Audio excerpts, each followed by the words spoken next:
Bakit parang pandak ako dyan? Ako po ay nagtataka kung bakit parang pandak naman na matangkat naman ako. Charing! Sunday pala today mga idol, kaya nagsimba kami. Pero sabi ko nga sa asawa ko kanina na huwag muna ngayon kasi schedule ng tubig dito sa amin. At wala ng tubig ng mga balde namin mga idol.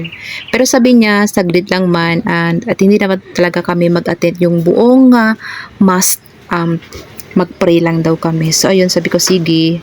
Pero, nakaka-bad news talaga mga idol, no? Kasi, ayun na, later. Mas forward muna tayo at inutusan ko nga si partner dyan na mag-video na para naman may upload tayo pag uwi. Syempre, hindi agad-agad kasi mag-edit pa tayo.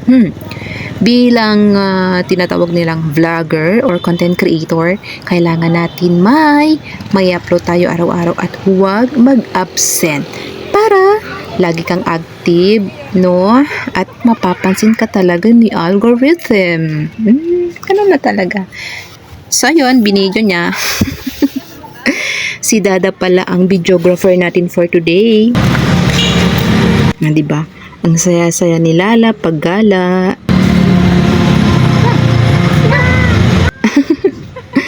Ayaw niya maglakad mga idol. Gusto niya karga-karga lang siya. Dito pala kami mga idol sa Santa Maria Church at dito po kami lagi nagsisimba.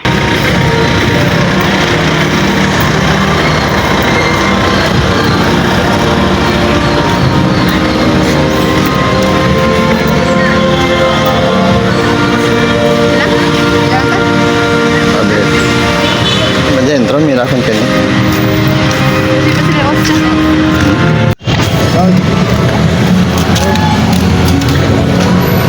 So ayun, nag-uwi na kami. Saglit lang talaga kami mga idol, no? Kasi nga, pagkatapos namin dito, magpunta pa kami sa Happy Convenience Store. Kasi may bibili kami doon. So, maghahanap kami ng school supplies na sana meron. Kasi nga naman, sumahod na tayo dito kay Facebook. Sa mga hindi pala sumahod, hindi pa monetize. So, tuloy-tuloy lang po kayo. Siyempre, wala akong sahod, wala akong ngayon. At kung hindi dahil sa inyo, hindi dahil sa support yan ninyo mga idol, di ba? At syempre, hindi ako magsasawang mag-thank you sa inyong lahat. Happy yarn! So, dito na nga po nagtatapos ng aking vlog for today. Maraming thank you ulit and see you in my next video. At kung hindi ka pa naka-follow, paki-follow, like and share na lang po. Bye!